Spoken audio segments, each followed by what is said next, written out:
Before I spoke a word, you were singing over me.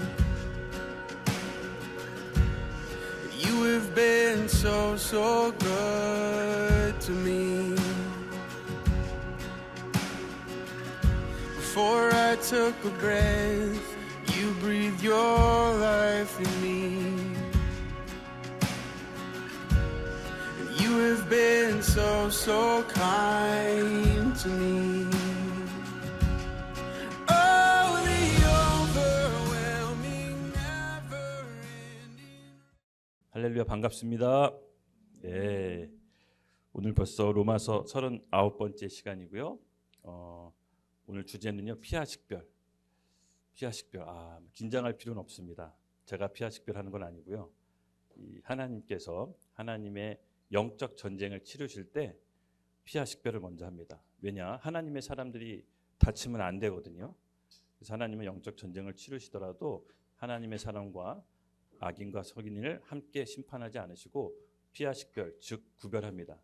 자기 사람을 먼저 구별해 놓고 하나님이 전쟁을 치르십니다. 그래서 오늘은 그 영적 전쟁에 대해서 한번 다시 또 살펴보려고 합니다. 먼저 본문 말씀 15장 8절에서 13절 함께 번갈아 가면서 교독하겠습니다.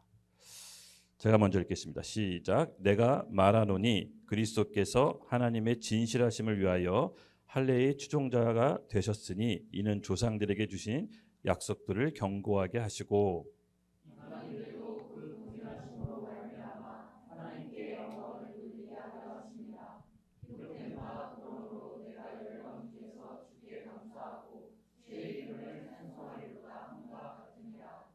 또 이르되 열방들아 주의 백성과 함께 즐거워하라 하였으며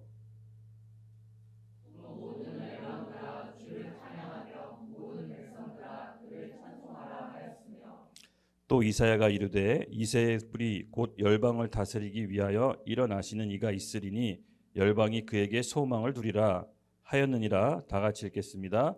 소망의 하나님이 모든 기쁨과 평강을 믿음 안에서 너에게 충만하게 하사 성령의 능력으로 소망이 넘치게 하시기를 원하노라. 아멘. 아멘. 퀴즈 한번 갑자기 내겠습니다. 성경이 총 몇 권으로 되어 있을까요? 네, 여기까지는 쉽겠죠. 그럼 구약은 몇 권으로 되어 있습니까? 네, 39권. 누가 맞췄습니다. 그럼 신약은 자연스럽게 27권이 되겠죠. 네. 근데 이 중에서 여러분, 여기서부터 진짜 퀴즈입니다. 제가 맞추면 선물 주겠습니다. 바울이 신약 성권에서 저술한 서신서는 몇 권이죠? 네, 그냥 한번 찍어보세요. 담대, 경답, 딩동대. 선물 카톡으로 보내겠습니다. 실제로 준비했습니다. 할렐루야. 네, 바울은 신약 성권 27권 중에 13권을 저술했습니다. 무려 신약 성권의 성서의 절반, 50%를 하나님이 그에게 맡기셨습니다. 도대체 그는 어떤 인물이었을까요? 하나님께서 신약 성경의 절반을 맡길 정도로 바울은 중요한 영적인 거장이었습니다. 잠깐 좀 상식 차원에서 이 신약 성서의 바울의 서신서를 좀 분류를 해봤습니다. 목회서신, 목회서신이라고 하는 것은 바울이 목회하는데 자기 영적 제자 디모데에게 이렇게 전한 편지인데요. 외우기 쉽게 DDD 이렇게 좀 표현하겠습니다.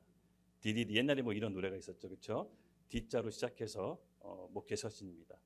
바로 디모데전서, 디모데후서, 디도서, DDD. 이것이 이제 목회서신, 목회하는 데 개인적인 스킬, 어떻게 목회를 해야 되는지 자기 영적 아들에게 가르쳐 준 것입니다.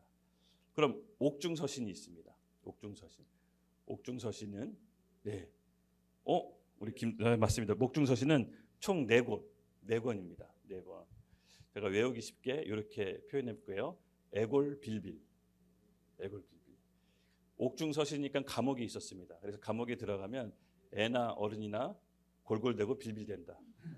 애골빌빌. 에베소서, 골레서서, 빌립보서, 빌립문서. 감옥에서 힘이 없이 이렇게 그러다 보니까 감옥에서 쓴 이 옥중서신은요, 영적인 파워가 있어요. 비록 몸은 감옥에 갇혔지만 그 영적인 통찰력과 힘이 바로 에베소서. 에베소서는 보면요, 읽어보시면 알겠지만 영적인 싸움, 영적인 실체에 대해서 에베소서가 잘 나와 있습니다. 골로새서도 마찬가지고요. 예, 그래서 이 감옥에서 쓴 에골빌빌, 영적인 힘이 없거나 뭔가 영적인 파워를 느끼고 싶다 그러면 이 바로 옥중서신을 읽기를 권해드립니다. 할렐루야. 네, 그리고 이제 목회 서신, 그러니까 교회 서신이 있습니다. 교회를 위해 썼던 서신. 네, 로마서, 오늘 우리가 하고 있는 로마서, 고린도전서, 고린도후서, 갈라디아서, 데살로니가 전서, 데살로니가 후서. 이거는 교회에 대한 편지입니다. 그래서 교회 서신이라고 하는데 이 모든 서신 중에 단연 바울이 심혈을 기울이고 저술한 책이 뭘까요? 이 가장 심혈을 기울이고 있는 책이 바로 로마서입니다. 이 로마서는 기독교 핵심 교리가 모두 다 담겨져 있습니다. 지난 시간에도 얘기했지만 로마서를 쓴 배경은 이방인 크리스찬과 유대인 크리스찬들이 서로 다투고 싸웠습니다. 그래서 뭔가 정리해야 될 기준점이 필요했기 때문에 바울은 로마서를 통해 기독교 핵심 교리들을 정리했습니다. 믿음에 대해, 하나님의 은혜에 대해, 구원에 대해, 죄에 대해 이렇게 우리가 딱 보면은 핵심적인 교리들을 잘 정리했습니다. 그래서 이제 로마서는 성경 중에 다이아몬드 중에 다이아몬드라고 이제 표현을 합니다. 그 로마서를 더 압축해 놓은 게 있습니다. 로마서가 너무 길어서 시간이 없습니다 했을 때 읽어보기 권하는 갈라디아서, 로마서의 축소판입니다. 그래서 이렇게 로마서를 통해서 우리는 다시 한번 신앙의 기초, 신앙의 기준을 다시 한번 세우고자 합니다. 그렇죠. 여러분, 로마서가 거의 이제 올해 15장에서 16장 넘어가면 거의 다 이제 마무리가 됩니다. 근데 이 바울은 도대체 어떤 삶을 살았기에 하나님께서 무려 신약 성서의 절반을 맡겼을까요? 그의 생애가 좀 궁금하죠? 이 사람은요, 솔직히 좀 따라가고 싶진 않아요. 바울 하면 딱 이코르 고난입니다. 고난. 사람이 평생에 한 번 받을까 말까 하는 고난을 계속해서 연거푸 받습니다. 근데 그의 마지막 고백은 더 놀랍습니다.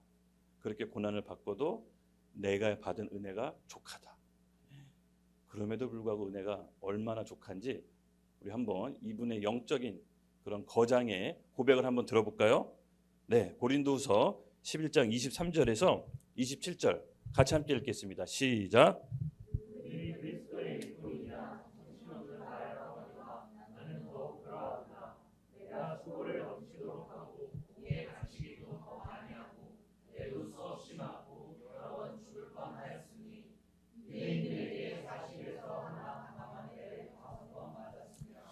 세 번 태장으로 맞고 한 번 돌로 맞고 세 번 파선하고 일주야를 깊은 바다에서 지냈으며 여러 번 여행하면서 강의 위험과 강도의 위험과 동족의 위험과 이방인의 위험과 신의 위험과 광야의 위험과 바다의 위험과 거짓 형제 중에 위험을 당하고 또 수고하며 애쓰고 여러 번 자지 못하고 줄이며 목마르고 여러 번 굶고 춥고 헐반드는구나. 아멘, 아멘. 네. 여러분, 한 사람이 하나님의 마음과 뜻을 담아내려고 하면요, 일정 부분 고난과 고통이 필요합니다. 하나님이 왜 바울을 통해서 신약 성서의 절반을 맡겼는지 조금 아시죠? 바울은 이런 엄청난 고난을 통해서 자기 생각, 자기 주장, 자기 의의가 전부 다 사라졌습니다. 그래서 하나님께서는 그에게 붓의 역할을 맡긴 거예요. 이제 됐다. 이제 내 마음을 담아서 내 말을 써라. 아마 그런 심정이 저한테 좀 이렇게 들더라고요. 근데 여기 보면요, 그냥 이렇게 문자적으로 봤을 때 유대인들이 40에 하나 가만매. 그러니까 40에 하나 가만매. 제가 이걸 찾아봤더니요, 이 태형 40에 하나 가만매는요, 40대 맞으면 사람이 죽어요. 그래서 딱 40에 하나 가만매. 죽기 일보 직전까지만 때려요. 그걸 5번 당했어요. 와, 어릴 적에 군대에서 빠따로 한 5대 맞았는데 궁뎅이가 터졌었는데, 실제로 터졌었는데, 와, 이 40에 감한 매를 5번씩이나 일생 동안 맞았다. 제가 봤을 땐 성경에 안 나왔지만 아마 장애자였을 거예요. 이렇게 꼽추라는 설이 있어요. 바울이 신학 학자들에 따르면 꼽추라는 설이 있어요. 아마 이때 잘못 맞아서 그렇게 될 수도 있었을 것 같아요. 그러니까 이게 어마어마한 겁니다. 돌로 맞고 3번 파선하고. 그때 당시에 먼 여행을 다니려면 배가 주로 교통수단이잖아요. 우리는 지금 요새 비행기를 많이 타지만 그때는 배를 목숨 걸고 탔는데 한 번도 파선당하기 힘든 걸 3번씩이나 파선당하고, 동족의 위험, 같은 동족한테도 살해 위협받고요. 이방인한테 위협받고 돌에 맞아 죽고 배고프고 춥고 줄이고 여기 보면요. 읽을 수가 없습니다. 아, 하나님이 그래서 신약 성경의 절반을 맡겼구나. 이 하나님의 사람은요. 하나님의 마음을 담아내기 위해서는요. 우리가 이런 고통과 고난이 일정 부분 필요한 것 같습니다. 근데 여러분 이걸로 끝나는 것이 아니죠. 고난으로 끝나는 것이 아닙니다. 바울은 하나님께 가장 높게 쓰임받은 사람입니다. 예수님 다음으로 제가 봤을 때는 인간으로 봤을 때는 가장 영적으로 쓰임을 받았어요. 그리고 그는 마지막 고백, 나는 날마다 죽노라. 예.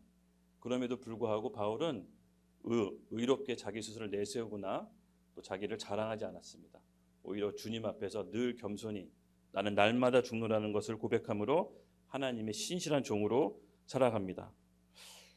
제가 이 말씀을 보면서 느꼈던 감동이 있는데, 여러분 혹시 우리 중에 지금 현재 고통과 아픔과 어려움을 당하신 분들이 있을 거예요. 그렇죠?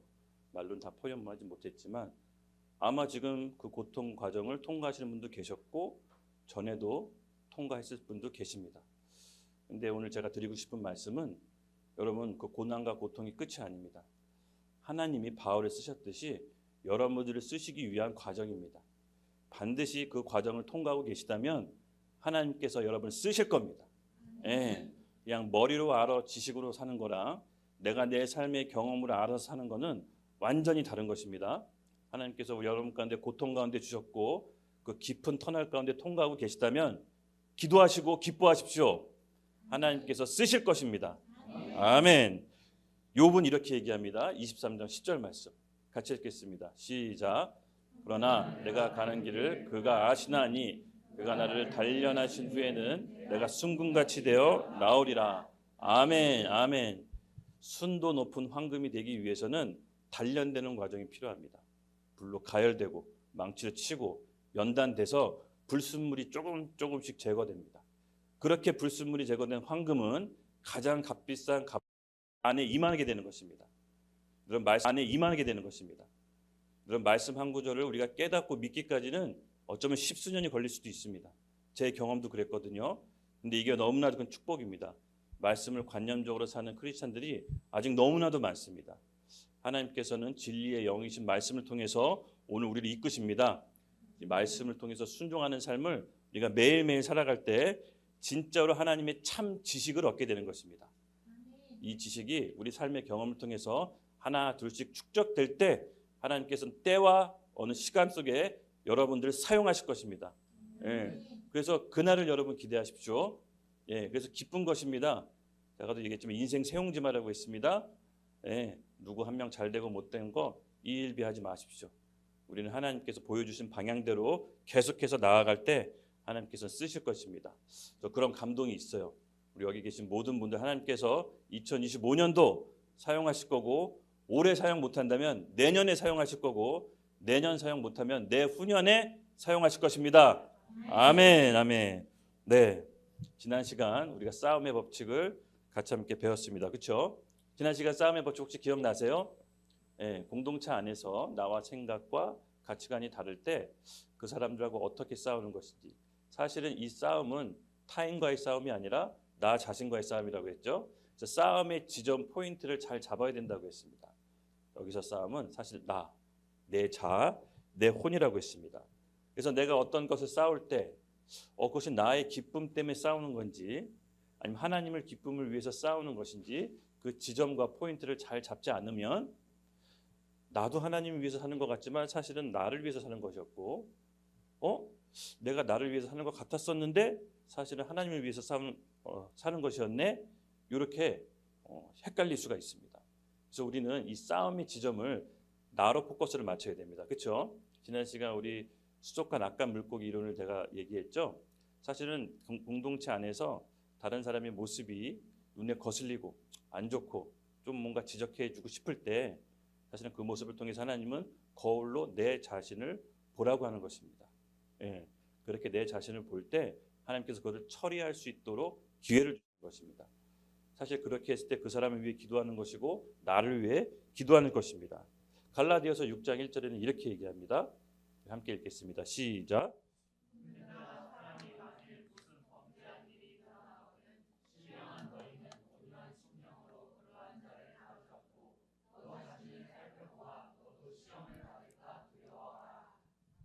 아멘. 맞습니다. 이 공동체 생활을 하고 같이 이제 신앙생활 하다 보면 언제나 좋을 수만은 없겠죠. 그렇죠? 꼴보기 싫을 때도 있고 거슬릴 때도 있고 미울 때도 있습니다. 그런데 잊지 마십시오. 우리의 싸움의 지점은 어디라고? 나라고. 나. 네, 하나님께서는 그 사람을 통해 거울로 내가 무엇을 회개하고 내가 무엇을 내려놔야 되는지 보여주시는 겁니다. 그래서 싸움의 지점을 상대방의 포인트를 잡는 것이 아니라 내가 아직도 내 마음에 시기가 있구나. 내 마음에 미움이 있구나. 내 마음에 질투가 있구나. 이것을 확인하시는 겁니다. 그럴 때 온유함으로 상대방의 잘못을 받아들일 수가 있는 겁니다. 그렇게 받아들였을 때 나 자신도 살필 수가 있게 하는 게 하나님께서 공동체를 두신 목적입니다. 그렇죠? 이것이 바로 싸움의 지점, 내가 싸워야 하는 이유, 지난 시간에 알아봤던 싸움의 법칙이었습니다. 기억나시죠? 그래서 오늘은요, 피하 식별. 이제 하나님께서 영적인 전쟁을 직접 치르실 때가 있습니다. 우리 개인도 하나님 앞에서 잘못하면 징계를 받듯이 여러분 국가나 민족 큰 공동체도 하나님 앞에 범죄했을 때 징계를 받습니다. 근데 하나님이 갑자기 가만히 있다가 확 징계하시는 게 아니라 절차와 기회를 주십니다. 예. 그래서 성경의 구약의 선지자들을 보면요, 하나님이 심판이 임하기 전에 먼저 백성들에게 돌아오라고 알립니다. 이것이 바로 하나님의 긍휼함과 은혜인데요. 마찬가지입니다. 하나님께서 징계와 심판이 임하기 전에 피하 식별합니다. 하나님께서는 악인과 선인을 같이 심판하시지 않습니다. 먼저 네 사람을 불러드립니다. 네 사람을 불러드리고 의인이 없는 것을 확인하고 심판하십니다. 맞습니다.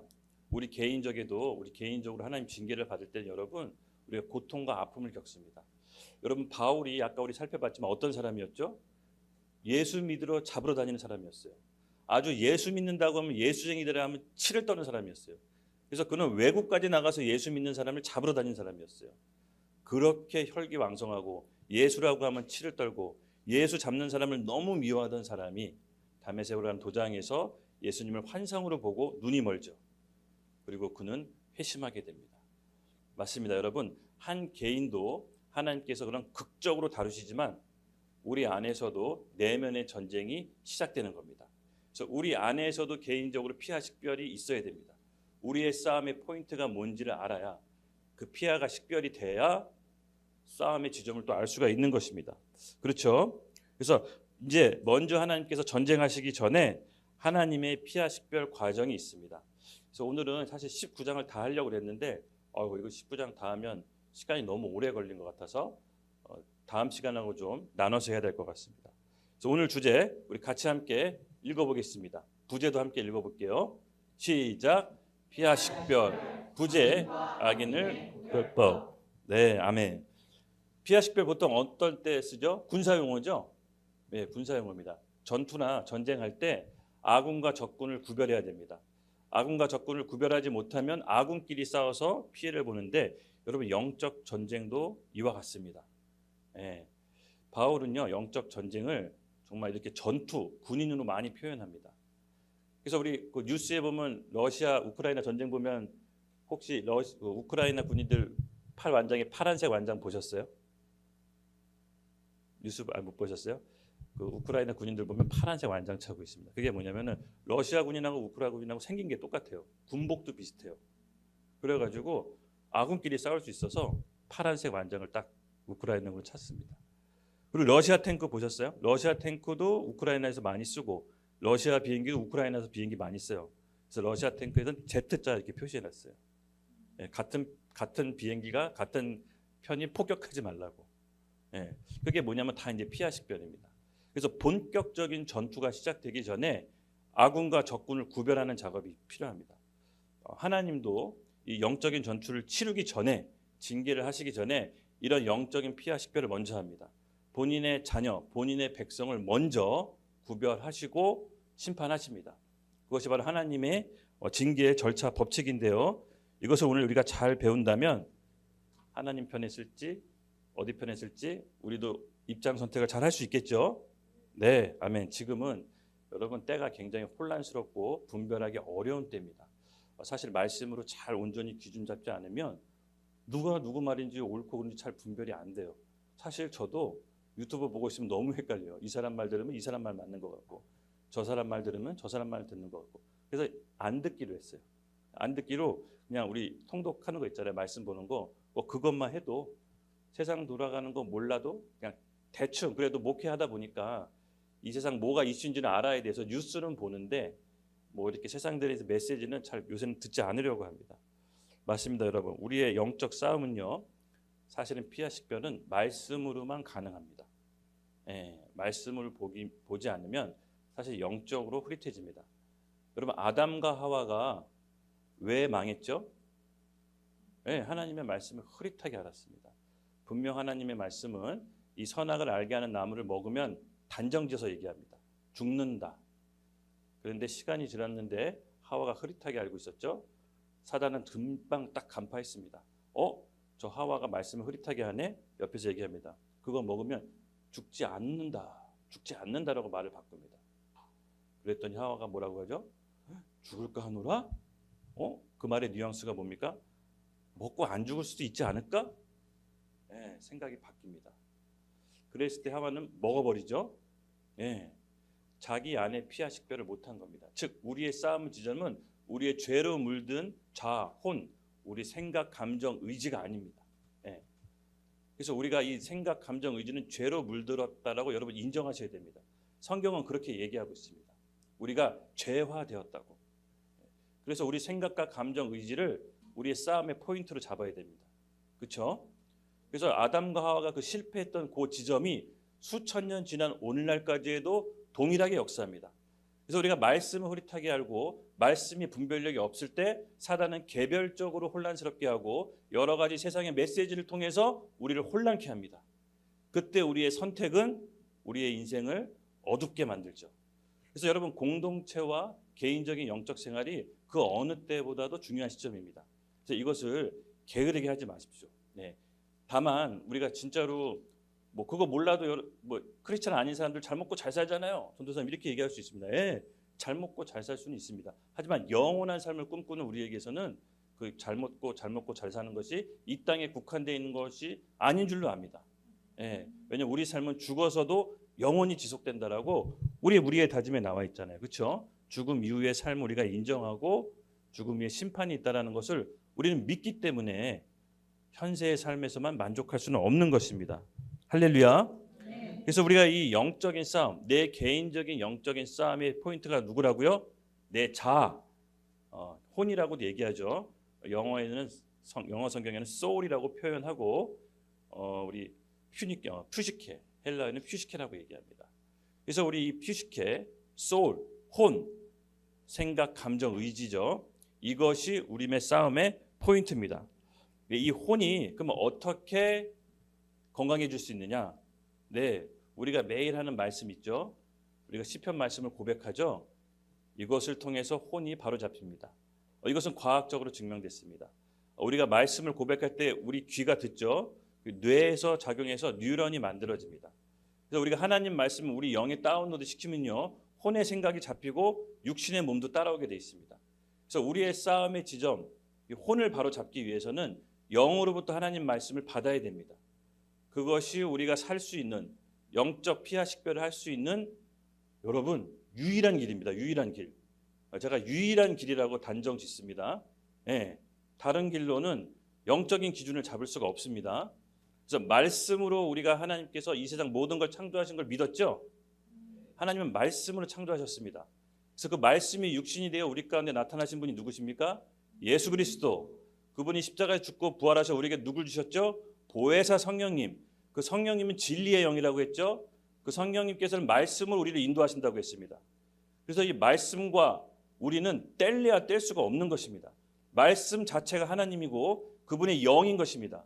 그런데 우리가 하나님의 자녀가 말씀을 고백하지 않는다? 여러분 이 세상을 어떻게 살아가려고 합니까? 불가능합니다.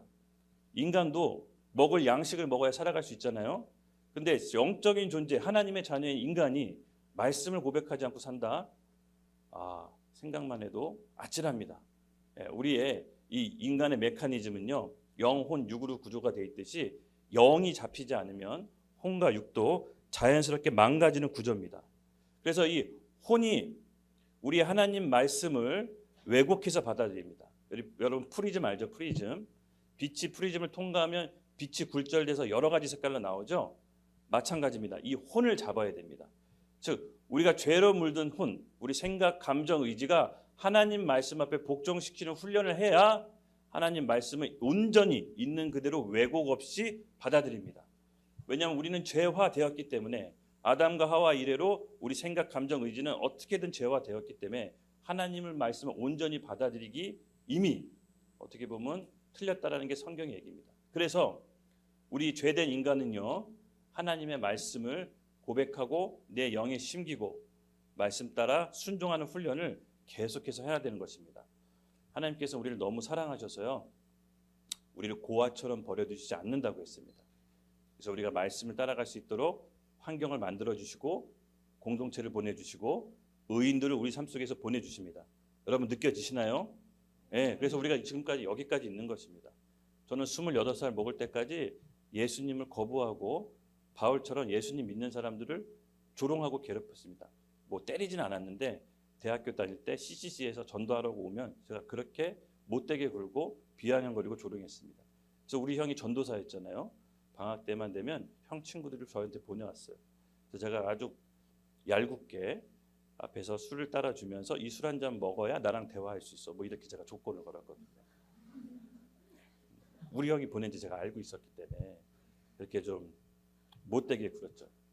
근데 그 사람들이 감사하게 술은 안 먹었지만 계속 대화를 해줬습니다. 지금 생각해 보면요, 그게 하나님의 인도하심이고 바로 성도를 향한 견인인 것 같아요. 하나님께서 한번 선택하신 분들은 끝까지 포기하지 않으시고 이끄십니다. 그래서 저와 여러분 지금 이 자리에 함께 있는 줄로 저는 믿습니다. 아멘. 그래서 우리의 영적인 싸움, 아까도 얘기했지만 첫째는 어디랑 싸움 건다? 네, 나 자신입니다. 그리고 그 나 자신 이면에 두 번째, 악한 영. 보이지는 않지만 악한 영이 존재한다라고 성경은 나와 있습니다. 그렇죠? 그래서 우리 에베소서 6장 12절 말씀 읽겠습니다. 시작.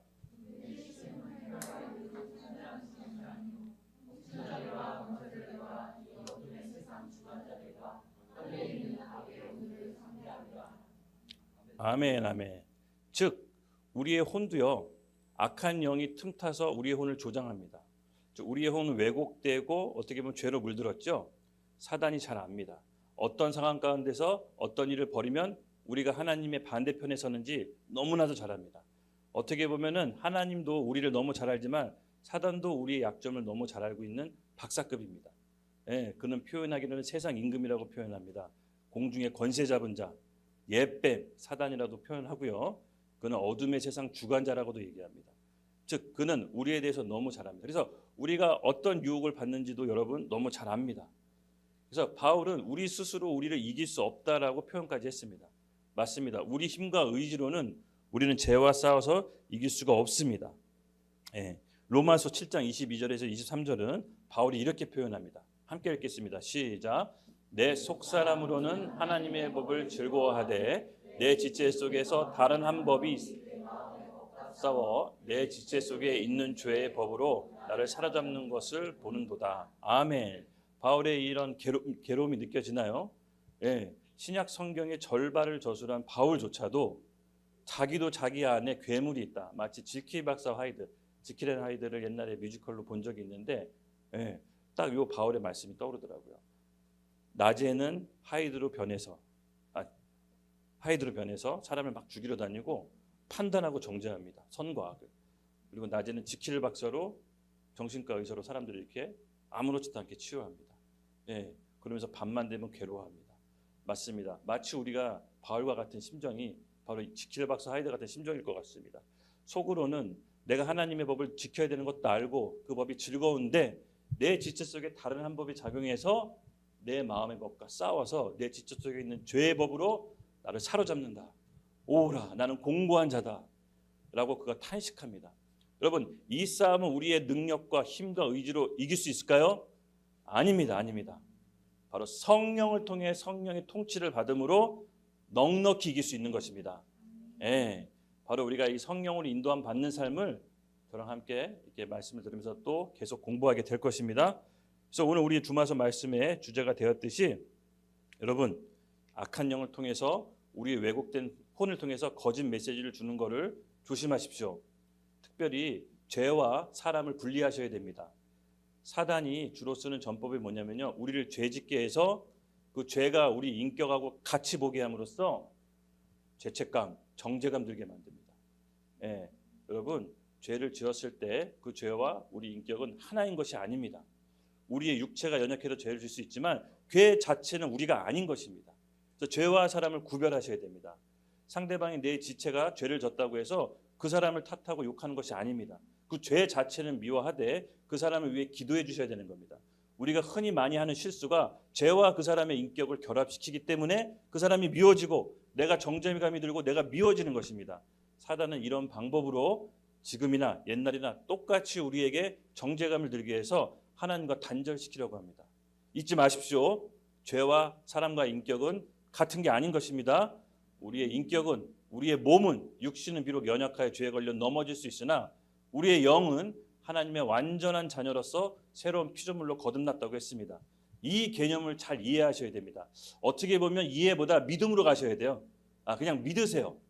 이해 잘 안 될 거예요. 믿음으로 가셔야 됩니다. 아멘.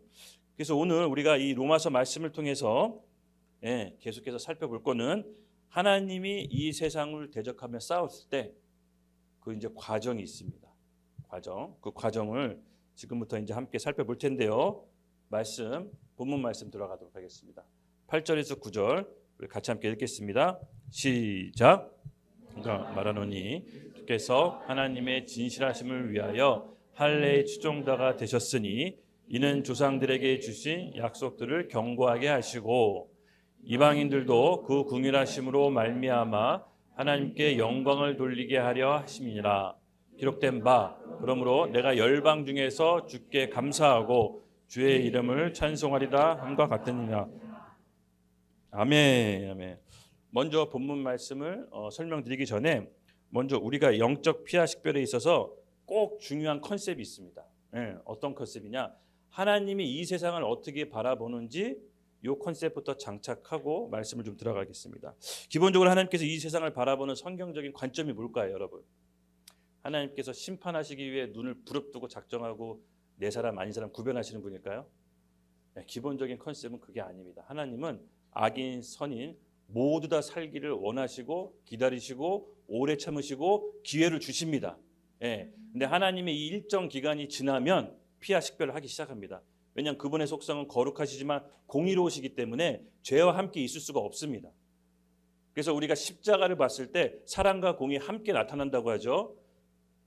그는 우리를 살리기 위해서, 하나님 우리를 살리기 위해서 자기 외아들 독생자를 주시기만큼 우리를 사랑하지만 한편으로는 죄와 함께 할 수 없기 때문에 심판할 수밖에 없는 것입니다.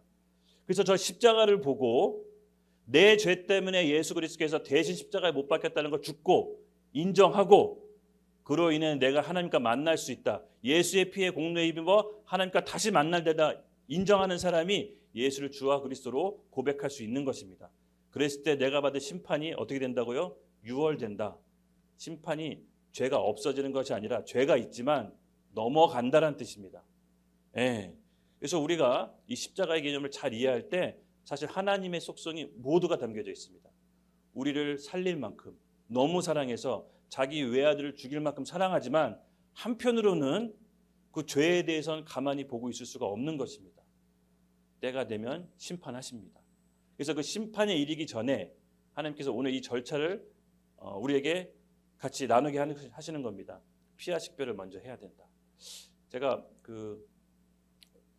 한번 이런 어떤 그러니까 영적 아버지 목사님이 또 이제 이런 말씀한 걸 들었는데 교회에서 전 제자분이 계셨어요. 제자분이 계셨는데 그 제자분이 밤길에 차를 몰고 가다가 사람을 치셨대요. 사람을.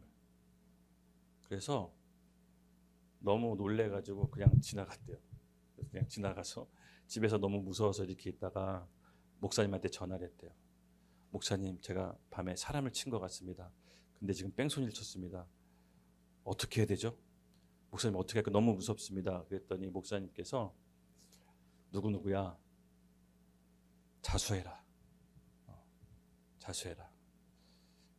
자수하지만 내가 너와 끝까지 함께할게. 이렇게. 그래서 자수해라 그래서 너무 깜짝 놀랐대. 어떻게든 이렇게 좀 이렇게 해줄 줄 알았더니 자수해라 그래가지고. 근데 그 다음 말이 참 너무 감동적이지 않습니까? 내가 너와 함께할게. 끝까지. 끝까지 함께할게. 마치 하나님이 심정이 우리를 바라보는 심정이 이건 것 같아요. 이거 죄를 지어서 그 죄값을 치르지만 본인의 외아들을 죽여서 우리를 책임지는 그 하나님의 마음과 성품이 이렇게 탁 부어져서 그렇지 똑바로 살아야지 이런 마음이 들었습니다. 맞습니다. 여러분 하나님께서는 요 컨셉이 있는 것입니다. 세상을 바라보는 컨셉. 우리가 봤을 땐 악인 같고 못된 사람 같지만 하나님의 그 긍휼하심과 그 깊이와 사랑은 무한한 것입니다. 우리가 이것을 감히 측량할 수가 없습니다. 이제 이것을 일반 은총이라고 합니다. 선인과 악인이 이 세상을 같이 살아갈 때 하나님께서 일반 은총을 주십니다. 그 일반 은총이 뭐라고 나와 있냐면은 마태복음 5장 44절에서 45절에 잘 표현되어 있습니다. 함께 읽겠습니다. 시작. 나는 너희에게 이르노니 너희 원수를 사랑하며 너희를 박해하는 자를 위하여 기도하라. 이같이 한즉 하늘에 계신 너희 아버지의 아들이 되리니 이는 하나님이 그의 해를 악인과 선인에게 비추시며 비를 의로운 자와 불의한 자에게 내려주심이니라. 아멘. 하나님이 이 세상을 바라보는 컨셉은요, 비록 악인일지라도 빛을 똑같이 주시고 악인일지라도 물을 똑같이 주시고 악인일지라도 은혜를 베푸십니다. 공기, 물, 빛, 우리 이 세상에 살아가는 이유만으로도 악인과 선인 구별 없이 다 누립니다. 그렇죠? 이것은 이제 일반 은총이라고 하는데 여기까지로 딱 그치는 것이 아니라 하나님을 여기까지만 생각하면 우리가 만들어낸 하나님, 우리가 좋아하는 하나님, 인본적인 하나님을 만들 수가 있습니다. 하나님은 그런 분이 아니십니다. 하나님은요, 이 기간 동안 하나님의 은혜에 허락하시는 기간이 있습니다. 그렇죠? 하나님은 의인과 악인을 차별하지 않고 모두 다 살리기 원하시지만 그 기간은 무한정 있는 것이 아닙니다. 두 번째 관점은 뭐냐면 하나님과 악인과 선인의 판단하시고 구별하시는 허락한 시간이 있다는 겁니다. 요거를 우리 신앙생활하면서 여러분 잊으시면 안 됩니다. 어떤 사람은요, 저도 신앙 초기에 그렇게 생각했어요. 어쩔 때 제가 조금 죄를 짓고 잘못을 해도 그냥 넘어가서 아무 일도 없네 해서 조금씩 죄에 대해서 무뎌지는 경우가 있습니다. 네, 여러분 잘 기억하십시오. 하나님이 모르는 게 아닙니다. 넘어가 주는 거지 모르는 게 아닙니다. 제가 이걸 철저하게 훈련받았습니다. 때가 되면 딱 드러내십니다. 그 드러날 때는 여러분 큰일 나는 겁니다. 하나님이 왜 기다려주시냐? 스스로 처리할 수 있도록 기회 주시고 기간 주시고 기다려주시고 누군가의 말씀을 통해서 알려주시는 겁니다. 그래서 이 기간을 악용하시면 안 됩니다. 오늘날 우리 교회 시대 은혜의 때라고 하죠. 하나님께서 심판하시기 전에 교회 시대를 통해서 악인과 선인 모두 다 부르시는 겁니다. 지금은 함께 살도록 허락하시는 겁니다. 아직 피하 식별이 본격적으로 이루어지지는 않은 것 같아요. 근데 곧 하나님의 때가 가까우면 피하 식별하십니다. 성경은 이 세상에 끝이 있다고 합니다. 우리는 세상에 시작이 있고 끝이 있다고 믿는 크리스찬입니다. 그리고 그 끝 후에는 심판이 있습니다. 그래서 오늘 우리가 우리 안에서 이 감각이 늘 유지되어 있어야 됩니다. 이 하나님이 그냥 넘어가시는 것은 그냥 은혜예요. 은혜. 하나님의 성품이고 은혜입니다. 캐치되신 분들은 빨리빨리 하나 둘씩 처리하시기 바랍니다. 제가 그거를 아주 뼈저리게 느낀 사람입니다. 그래서 여러분에게는 어떻게 보면 인생 후배로서 그런 일을 똑같이 당하지 않기를 예수님의 이름으로 축복합니다. 사무엘상 17장 47절 함께 읽겠습니다. 시작. 또 여호와의 구원하심이 칼과 창에 있지 아니함은 이 무리에게 알게 하리라.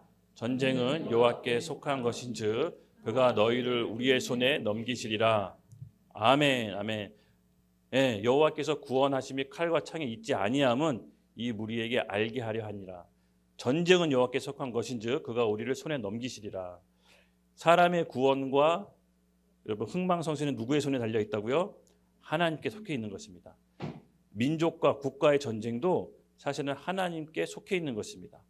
하나님께서 때와 기간 동안 기다려 주시는 겁니다. 우리가 이것을 잘 아는 것이 지혜인 것입니다. 그래서 우리가 하나님의 구원과 은혜 입은 자로서 이 하나님의 성품과 속성을 더 깊이 알아가는 것은 정말 놀라운 특권입니다. 여러분, 교회가 하나님의 뜻을 모른다. 여러분, 교회 맞습니까? 선지서와 성경, 구약 성경에 보면요, 하나님의 뜻을 교회가 모른다. 하나님의 백성이 하나님의 뜻을 모른다. 여러분, 심판입니다. 네. 하나님은요, 하나님의 자녀와 백성들에게 하나님의 뜻을 알려줍니다. 네. 하나님의 뜻을 알아야 교회가 하나님에 맞게끔 기도하지 않겠습니까? 인간에게 가장 큰 축복이 뭡니까, 여러분? 하나님과 소통할 수 있는 겁니다. 예수 그리스도로 인해서 하나님과 소통할 수 있는 특권을 크리스천들에게 주신 겁니다. 그것은 성령으로 인도받으며 오늘날 말씀을 통해서 우리를 이끄십니다. 근데 기도하고 말씀 보고 하나님의 자녀가 하나님의 뜻을 모른다. 여러분, 그것은 심판입니다. 이렇게 사람이 친하게 지나가다가도요, 어느 날 좀 쌩하거나 이상하게 나랑 전처럼 대하지 않네? 여러분, 그건 뭡니까? 무슨 문제가 생긴 겁니다. 사람이 사람하고 어떤 문제가 생길 때 먼저 뭘 합니까? 단절하잖아요. 네, 카톡 5번 보낸 거 1번밖에 안 보내고 왠지 좀 서먹해지고 날 피하는 것 같고. 하나님도 마찬가지입니다. 하나님도 인격을 가지셨습니다. 하나님도 뭔가가 하나님이 우리를 다루실 때 먼저 소통을 단절하는 겁니다. 그것이 성경에 나오는 심판의 단계입니다.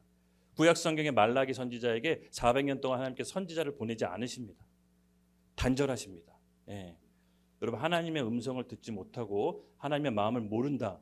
여러분, 경고입니다. 경고. 마음속에서 심각하게 느끼셔야 됩니다. 우리가 하나님의 말씀을 듣고 청종하고 기도 자리에 지키는 것은 우리가 살기 위한 어쩔 수 없는 몸부림인 것입니다.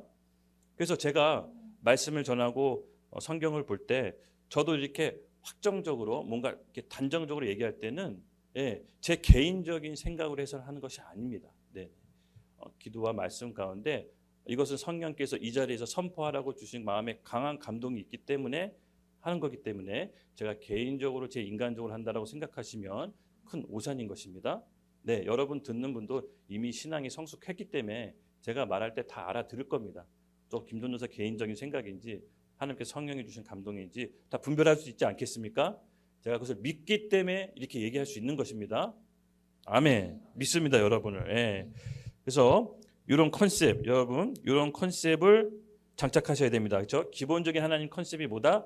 악인과 성인을 모두 다 사랑하고 아무도 멸망받지 않으시는데 그것이 무한정 있는 것이 아니라 기회와 때가 있다. 예, 정해진 기한이 있다라는 겁니다. 예, 그거 갖고 이제 8절 다시 한번 읽겠습니다. 8절, 9절. 예, 함께 읽겠습니다. 시작.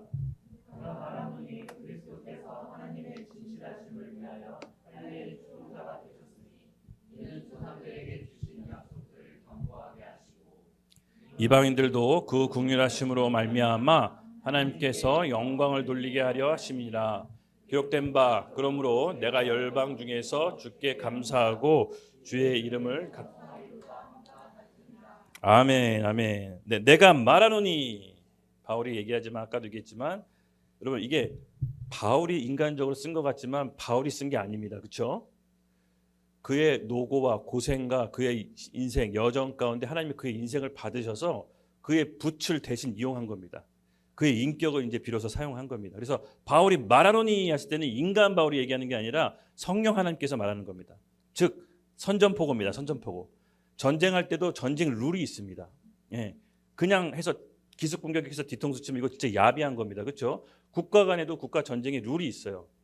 먼저 전쟁하겠다라고 선전포고를 해요. 그렇죠?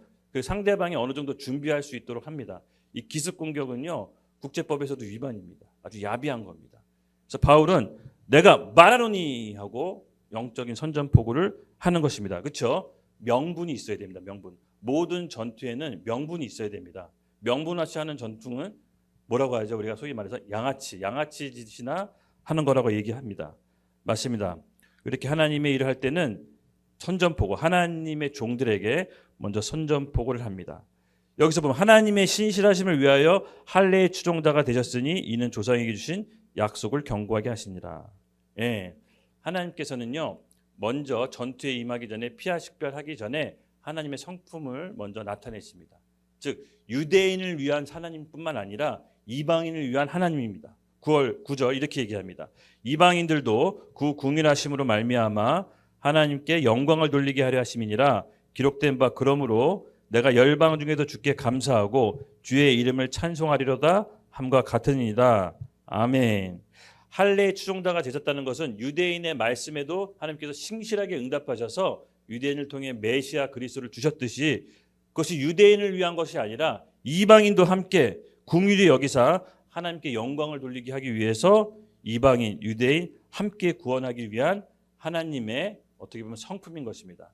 즉 본격적인 전투가 시작되기 전에 하나님께서는 유대인과 이방인 모두 다 구원받기를 기다리고 계시는 겁니다.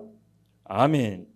그래서 10절에는 이렇게 얘기합니다. 10절, 11절 우리 같이 함께 읽겠습니다. 10절, 11절 시작. 또 이르되 열방들아 주의 백성과 함께 즐거워하라. 또 모든 열방들아 주를 찬양하며 모든 백성들아 그를 찬송하리라 하면 아멘, 아멘. 맞습니다, 여러분. 또 이르되 열방들아 주의 백성과 함께 즐거워하라 하였으며 또 이르되 열방들아 주의 백성과 함께 찬양하며 모든 백성들아 그를 찬송하라 하였으며 하나님께서는 아직까지는 본격적인 전투에 들어가기 전에 이들이 함께 찬양하고 예배할 수 있도록 기회를 주시는 겁니다. 아직까지는 피하 식별이 이루어지지 않습니다. 10절, 11절은 하나님께서 계속해서 이제 기회를 주시는데요.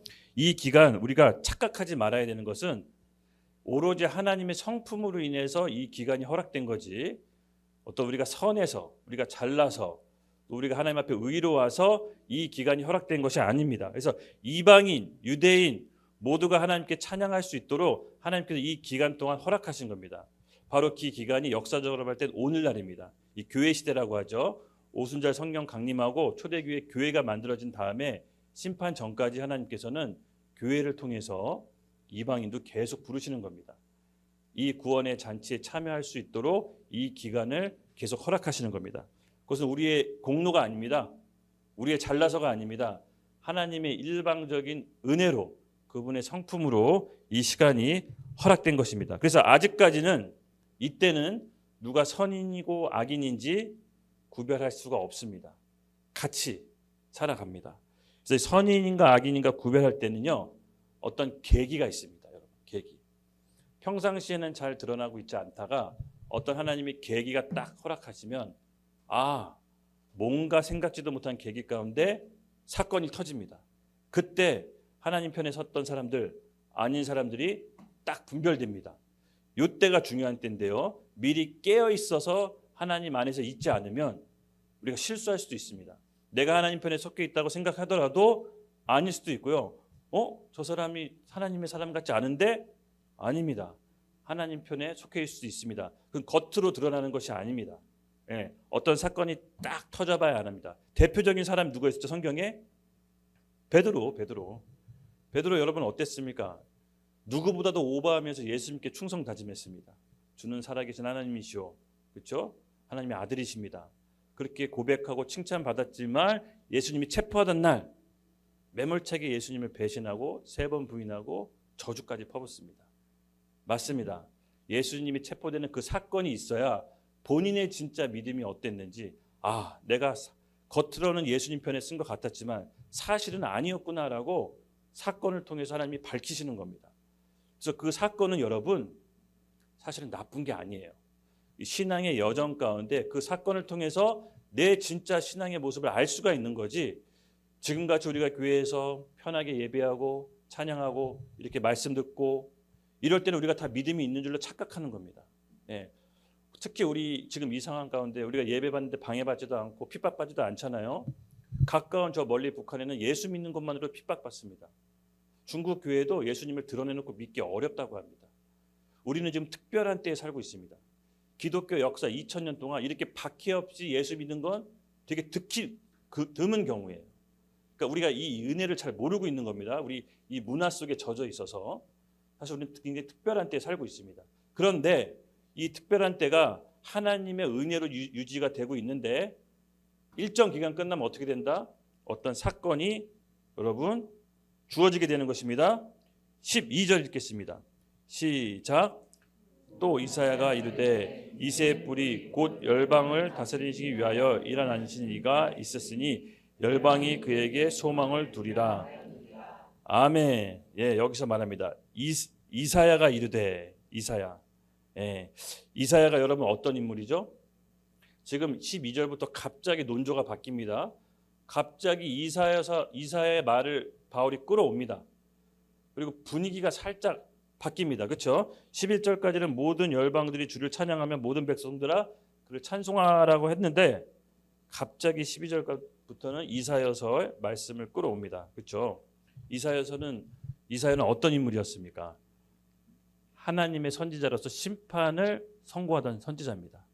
북이스라엘의 멸망을 선포했었습니다. 이거 그가 살아있을 때 그의 북이스라엘이 멸망하는 걸 봅니다. 그리고 남아있는 남유다 왕국에서도 회개하라고 촉구합니다. 즉 이사야 선지자가 상징하는 것은 심판을 얘기하는 겁니다. 심판. 예, 이제는 은혜의 때가 끝났다라는 겁니다. 하나님께서 기하신 정한이 끝나서 이때부터 피하식별하는 겁니다. 어떻게? 이사야서가 이렇게 얘기합니다. 이새의 뿔이 곧 열방을 다스리기 위하여 일어난 이가, 예, 열방을 다스리기 위해서 일어난 이가 누구죠? 이새의 뿔이 예수 그리스도입니다. 예, 예수 그리스도가 나와서 이제 열방을 다스리는 이가 출현한다는 겁니다. 미리 예언하는 거죠. 바로 사건과 계기가 나타납니다. 그래서 이 사건과 계기가 나타나기 전에 우리 보고 뭐 하는 겁니까? 뭐 하는 거? 영적으로 줄 서라는 겁니다. 줄 서라. 예, 쉽게 말해서 하나님 편에 서든지 아니면 세상 편에 서든지 빨리 알아듣고 줄 서라. 지금 이 표현을 하는 겁니다. 즉 이때부터는 여러분 이제 피하식별이 시작되는 거죠. 그렇죠? 그래서 여러분 우리가 여기서 잘 알아야 될 거는요. 우리가 선과 악의 판단 기준을 우리 윤리 도덕적으로 삼아서는 안 됩니다. 그러면 크게 하나님을 오해하고 우리 신앙이 실수할 수가 있습니다. 하나님은 우리 윤리 도덕적으로 판단할 수 없습니다. 그렇죠? 선과 악을 어떻게 구별하느냐? 내가 하나님 편에 서는 것이 선이고요. 내가 하나님 편에 반대편에 서는 것이 악입니다. 즉 하나님의 일에 반대편에 서는 것, 그게 악인 겁니다. 약간 이게 성경적으로 더 맞는 겁니다. 또 하나님 편에 우리가 보였을 때 윤리 도덕적으로 이상해도 하나님 편에 서는 것이 성경적으로 봤을 때 선입니다. 그렇죠? 대표적인 예를 들어서 우리 역사적으로 누굴 들 수 있죠? 링컨 대통령, 가깝게는 링컨 대통령. 여러분 링컨 대통령이 남북 전쟁으로 노예 해방을 했죠? 예. 남북 전쟁의 노예 해방을 위해서 도구로 뭘 썼냐면 전쟁을 썼어요. 전쟁. 윤리 도덕적으로 봤을 때는 비인륜적인 거예요. 반인륜적인 거예요. 전쟁을 해? 전쟁 광이야? 이렇게 볼 수가 있습니다. 하지만 링컨 대통령은 하나님의 사람이었습니다. 그렇죠? 그는 기도했고 미국의 건국 이념이 같은 하나님의 형상인 사람을 피부색이 다르다는 이유로 노예로 삼을 수 없다라고 그는 양심으로 반응을 일으킨 겁니다. 그래서 그는 전쟁을 하나님께서 도구로 쓰고 계시고 남북 전쟁의 참화 속에 하나님께서 시대적 미국의 소명이 무엇인지를 깨닫게 됩니다. 바로 전쟁을 통해서 노예를 해방하는 것. 그는 하나님의 편에 섰기 때문에 선한 것입니다. 그렇죠? 선한 행동을 하는 것입니다. 근데 우리가 윤리 도덕적으로 접근하면 그는 전쟁을 일으킨 사람입니다. 받아들일 수가 없는 것이죠. 그래서 하나님이 선인지 악인지 우리 구별했을 때 윤리 도덕적 기준으로 가면 안 됩니다. 지금 하나님께서 뭘 원하시는지 영적인 기도와 말씀으로 평소에 젖어 있어야 됩니다. 평소에 젖어 있지 않으면 분별하기 너무 힘듭니다. 특히 요즘 같은 세상에. 링컨 대통령은 본인의 소명을 알았고 미국의 소명을 알았던 것입니다. 지금은 전쟁을 해서라도 노예를 해방해야 된다. 정말 피비린내는 참화 속에서 미국은 전쟁에서 승리했습니다. 그렇죠? 유명한 일화가 있습니다. 남북전쟁 때 여러분 들어보신 분도 계시겠지만 북군이 수세에 몰렸을 때 전투에서 패배가 짙었을 때 참모 중에 한 명이 링컨 대통령에게 건의합니다. 우리가 하나님이 우리 편에 설 수 있도록 기도합시다. 이렇게 얘기했습니다. 그때 링컨 대통령이 이렇게 얘기합니다. 유명한 일합니다. 하나님이 우리 편에 서게 해달라고 기도할 게 아니라 우리가 하나님 편에 서게 해달라고 기도합시다. 그게 무엇입니까? 전쟁은 하나님한테 있다는 것입니다. 전쟁의 주권은 하나님께 있고 우리가 하나님 편에 설 때 이 전쟁을 승리할 수 있다라는 링컨 대통령의 깊은 신앙심, 거기서부터 나오게 된 거죠. 여러분 우리도 이런 깊은 신앙심을 갖기를 예수님의 이름으로 축복합니다. 저도 너무 이렇게 좀 부러워요. 그런 사람들을 보면. 저도 이제 어떻게 보면 링컨 대통령을 워싱턴 가서 그 기념관을 봤는데 그 조각상의 포스가 어마어마하더라고요. 나중에 한번 꼭 가서 보세요. 우리 미국 공연 가게 되면 봅시다. 할렐루야. 꿈을 꿉시다. 꿈을 꿉시다. 그래서 우리가 이 선과 악을 구별할 때는 윤리 도덕으로 보는 것이 아니라 내가 지금 하나님 편에 설 것인지 안 설 것인지 이런 영적인 통찰력이 있어야 되는 것입니다. 아멘. 그래서 우리는 하나님 반대편에 설 수 없습니다. 이 공동체의 힘이 바로 여기서부터 시작되는 겁니다. 내 스스로는 신앙생활을 정확히 할 수 없기 때문에 우리가 함께 몸으로 묶여 있는 것입니다. 그래서 이 하나님께서 우리를 통해서 하나님의 일을 쉴 수 없이 갈 수 있도록 공동체의 영적인 힘을 함께 붙여주신 겁니다. 할렐루야. 그래서 우리가 이 하나님께 온전히 나아가기 위해서는요, 사실은 혼자 신앙생활하는 거는 불가능합니다. 제가 신앙생활 느낀 거는 제일 감사한 건 뭐냐면요, 영적인 가족을 주셨다는 거. 영적인 가족을 주셨다는 게 제가 가장 큰 받은 축복입니다. 사실 여러분, 영적인 가족 없으면요, 사람은요 괴물로 변합니다. 아무리 영적 거정도요, 혼자 신앙생활에서 잘된 케이스를 본 적이 없습니다. 반드시 공동체 안에 몸에 속해 있어야 되고 하나님과 함께 신앙을 성장시킵니다. 아멘. 네, 맞습니다. 그래서 12절 다시 이제 돌아가서 맞습니다. 하나님께서는 이제 논조가 이제 은혜의 때가 끝나고 어떤 계기를 통해서 사건을 통해서 피하 식별을 하기 시작합니다. 열방을 다스리기 위하여 일어난 바로 예수 그리스도를 표현한 것인데요. 그 예수 그리스도 안에 이제 우리가 어디에 줄 서야 될지 영적으로 이제 판단하는 겁니다. 이사야 선지자는요, 여러분 아시다시피 굉장히 남왕국, 그 북이스라엘 멸망도 보고 남왕국에 있는 왕들도 여러 명 거쳐갔습니다. 그는요, 역사를 볼 때 하나님이 누구보다도 어떻게 일하시는지 잘 아는 사람이었어요. 물론 구약에 선지자들이 많이 있었지만 특별히 이사야는 본인의 왕국이 멸망하는 것을 두 왕국 다 목격한 사람입니다. 그래서 이 사람은요, 제가 봤을 때는 정신이 좀 온전치 않았을 것 같아요. 전쟁을 하도 많이 겪어가지고. 그래서 전쟁에는 민감한 사람입니다. 그래서 어떤 일이 일어날 때 그 징조를 통해서 지금 전쟁이 일어날 걸 알았던 사람이에요. 그래서 그는 하나님이 어떻을 때 전쟁을 일으키는지 딱 알았던 사람이에요. 이스라엘 백성이 어떨 때 전쟁을 일으켰습니까? 우상 숭배했을 때, 다른 신을 섬겼을 때, 하나님 외에 다른 신을 섬기고 우상 숭배했을 때 본인의 영적인 촉이 섰던 겁니다. 열방을 다스릴 이가 곧 일어나겠구나. 여러분, 본격적인 하나님께서 영적인 전투를 시작하실 때 이제부터 피하 식별합니다. 하나님의 백성과 악인과 선인을 가르기 시작합니다. 아까도 얘기했지만 하나님은요, 악인과 선인을 함께 심판하지 않으십니다. 그건 하나님의 심판의 대원칙입니다. 그래서 소돔과 고모라를 멸망할 때 여러분, 소돔과 고모라가 굉장히 성적으로 타락해서 문란에서 멸망했다라고 우리가 보지만 그것은 일부분입니다. 그러니까 아브라함과 하나님의 대화를 보시면요, 의인 10명이 없어서 멸망당합니다. 즉 기도하는 사람이 없어서 멸망한 겁니다. 즉 만약에 그곳에서 기도하는 사람, 하나님의 사람들이 몇 명이라도 담아 있었다면 하나님은 악인과 선인을 같이 멸망시키지 않으십니다. 그래서 아브라함은 하나님과 대화 도중에 하나님을 설득할 수 없다라고 판단합니다. 왜? 소돔과 고모라에 의인이 없다는 걸 알았습니다. 그래서 하나님께서 징계하시죠. 맞습니다, 여러분. 우리가 하나님께서 전쟁의 도구로 심판하실 때 먼저 그의 백성을 뺍니다. 대표적으로 누구죠? 혜택을 받은 사람? 롯의 가족. 먼저 뺍니다. 피하 식별 구별을 하는 것이죠. 그래, 너라도 살아라. 너가 아브라함의 조카, 나랑 언약 맺은 아브라함의 조카고 네가 친족이니 내가 널 살려주마 하고 뺍니다. 여러분, 이거 굉장한 은혜입니다. 이게 무엇을 뜻합니까? 우리가 하나님의 사람이라면 우리가 있는 곳은 심판받지 아니하니거니와 또 우리가 심판받을 위기에서도 우리를 빼내주신다는 겁니다. 굉장한 특권입니다. 여러분 믿으시죠? 네, 저는 이 부분을 보고 굉장히 감격적이었어요. 우리가 하나님 앞에 올바로 서 있다면 우리가 있는 곳은 심판받지 않는다. 어떤 목사님이 이런 얘기 하시더라고요. 비행기를 하도 많이 타니까 가끔 비행기 추락하는 뉴스를 보면 비행기 추락할까 봐 걱정 안 되냐고 누가 물어본대요. 근데 목사님이 하시는 말씀이 저도 굉장히 좋았습니다. 하나님께서 날 이 비행기 태우시면 이 비행기는 추락하지 않는다. 아멘. 그 얘기 들으니까 비행기를 막 타고 싶더라고요. 맞습니다. 여러분 우리가 있으면 그곳은 안전합니다. 아멘. 그래서 우리가 영적으로 깨어서 하나님의 징계도 심판도 우리를 통해 딜레이 시키고 막을 수 있다 없다?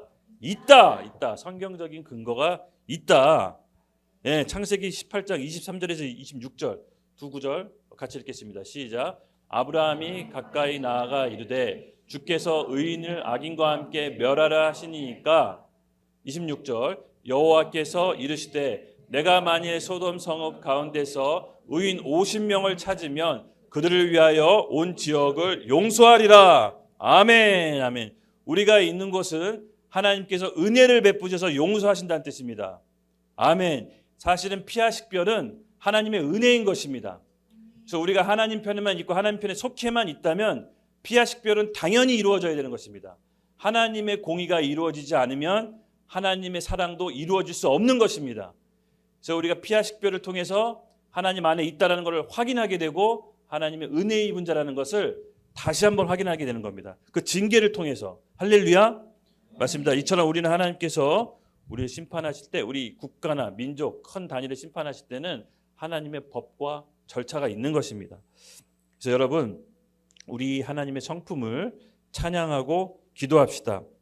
하나님께서는 그 심판의 기준을 적용할 때 선인을 향해서 하는 것이 아니라 처음에는 악인과 성인을 모두 다 살리기 원하시고 그 다음에 기간을 주시고 그 다음에 기간이 끝나면 피하 식별하셔서 이제 하나님 반대편에 있는 사람들에게 하나님의 공의를 나타내십니다.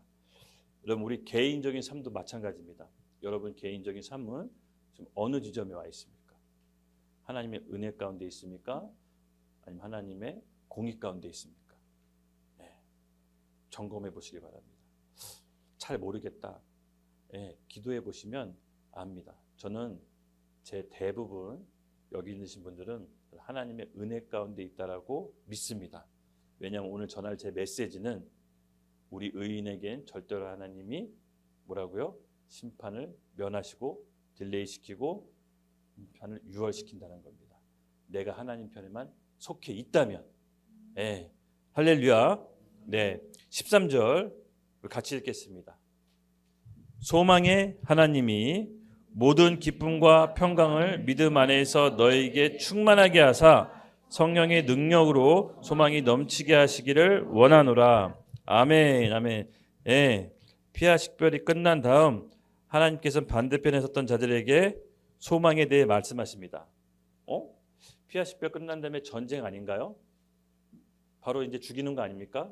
웬 또 소망을 주십니까? 이게 뭡니까? 여러분 전투에 임하기 전에 먼저 상대편 군에게 뭐 합니까? 전쟁 보면 투항하라고 합니다. 투항. 이게 적군에 대한 소망입니다. 이제 전투가 시작될 텐데 투항해라. 유일한 살 수 있는 길이다. 여러분 우리가 영적으로 하나님 앞에서 투항하는 건 우리 영혼이 살 수 있는 길입니다. 그래서 여러분 전투에 있을 때 하나님은요 본격적인 전투에 임하기 전에 먼저 뭐 합니까? 투항하라. 네. 복음을 전하는 겁니다. 투항하라. 이 투항에 있을 때 하나님께서 우리를 또 한 번 받아주십니다. 이 소망의 메시지를 붙는 자들에게는 한 번 더 받아주세요. 본격적인 전투가 들어가기 전에 영적인 투항이 우리 가운데 있는 것입니다. 여러분 영적인 투항에 3단계가 있습니다. 예, 저는 이걸 이렇게 정리해 봤습니다.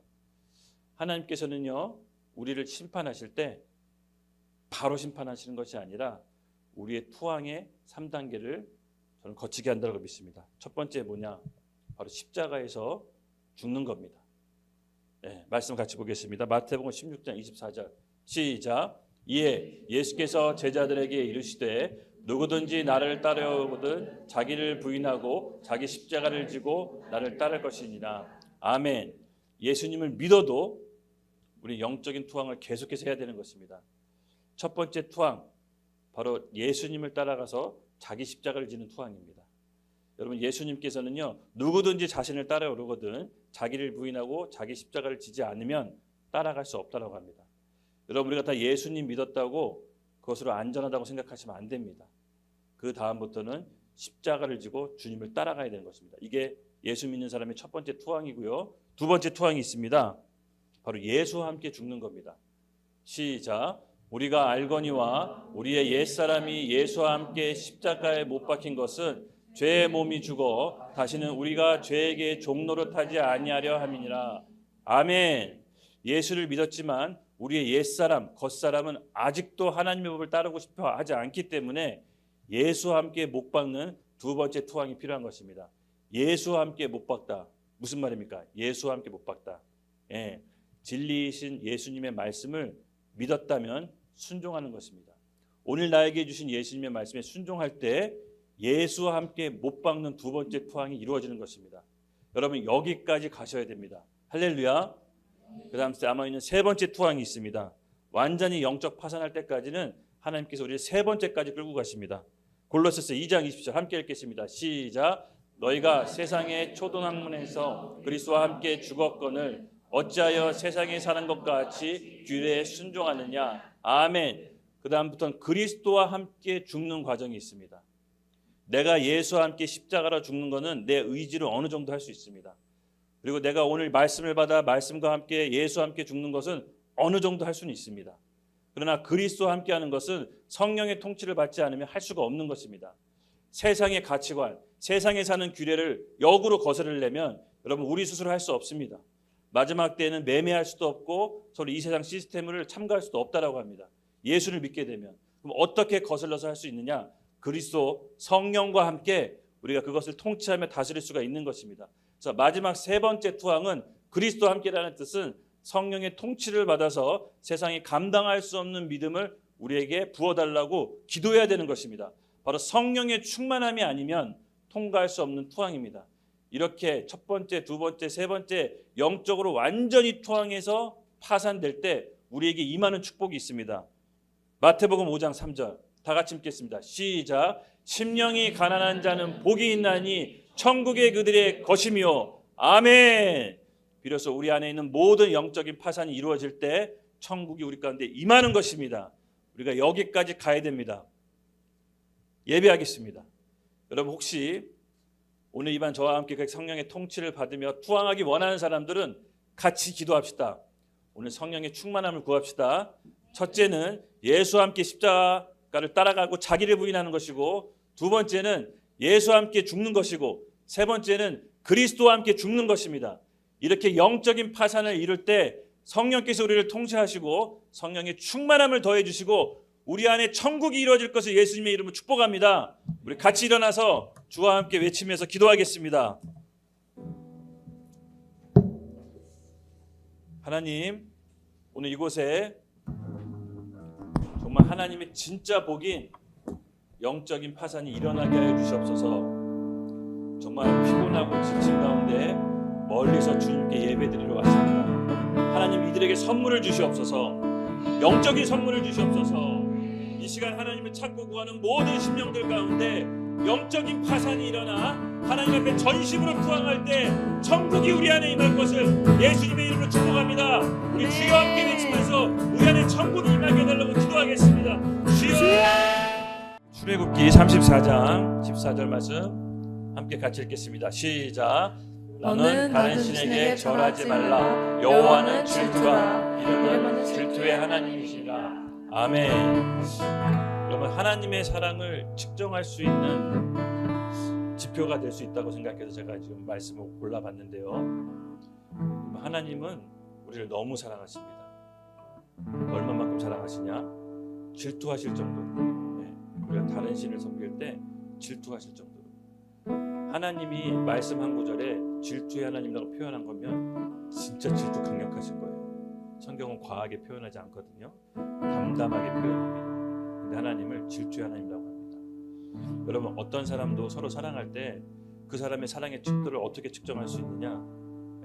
내가 다른 사람하고 다른 이성하고 재밌게 놀곤 할 때 내 짝이 질투하는 걸 보면 그 사랑의 특도를 알 수가 있는 것입니다. 하나님의 사랑은요, 질투로서 알 수 있는 것입니다. 그래서 여러분, 우리가 하나님의 질투를 받을 정도로 우리는 하나님의 사랑을 입은 사람들입니다. 창조주의 질투를 받을 정도로 우리는 사랑을 입은 사람입니다. 우리 하나님 앞에 다시 한번 짧게 한 2분 정도 기도할 때 오늘 우리 하나님 앞에 온전히 나아가 기도합시다. 내가 내 마음속에 갖고 있던 우상, 하나님보다 더 사랑하는 것들이 있다면 오늘 이 순간 결단하며 나갑시다. 주여, 우리에게 오직 하나님만 섬길 수 있도록 성령의 불로 우리 마음에 있는 우상을 태워주시옵소서. 같이 기도하겠습니다. 주여, 하나님 감사합니다. 오늘 저희가 드려진 예배를 기쁘게 받아주시옵소서. 지금 또 일주일을 또 시작합니다.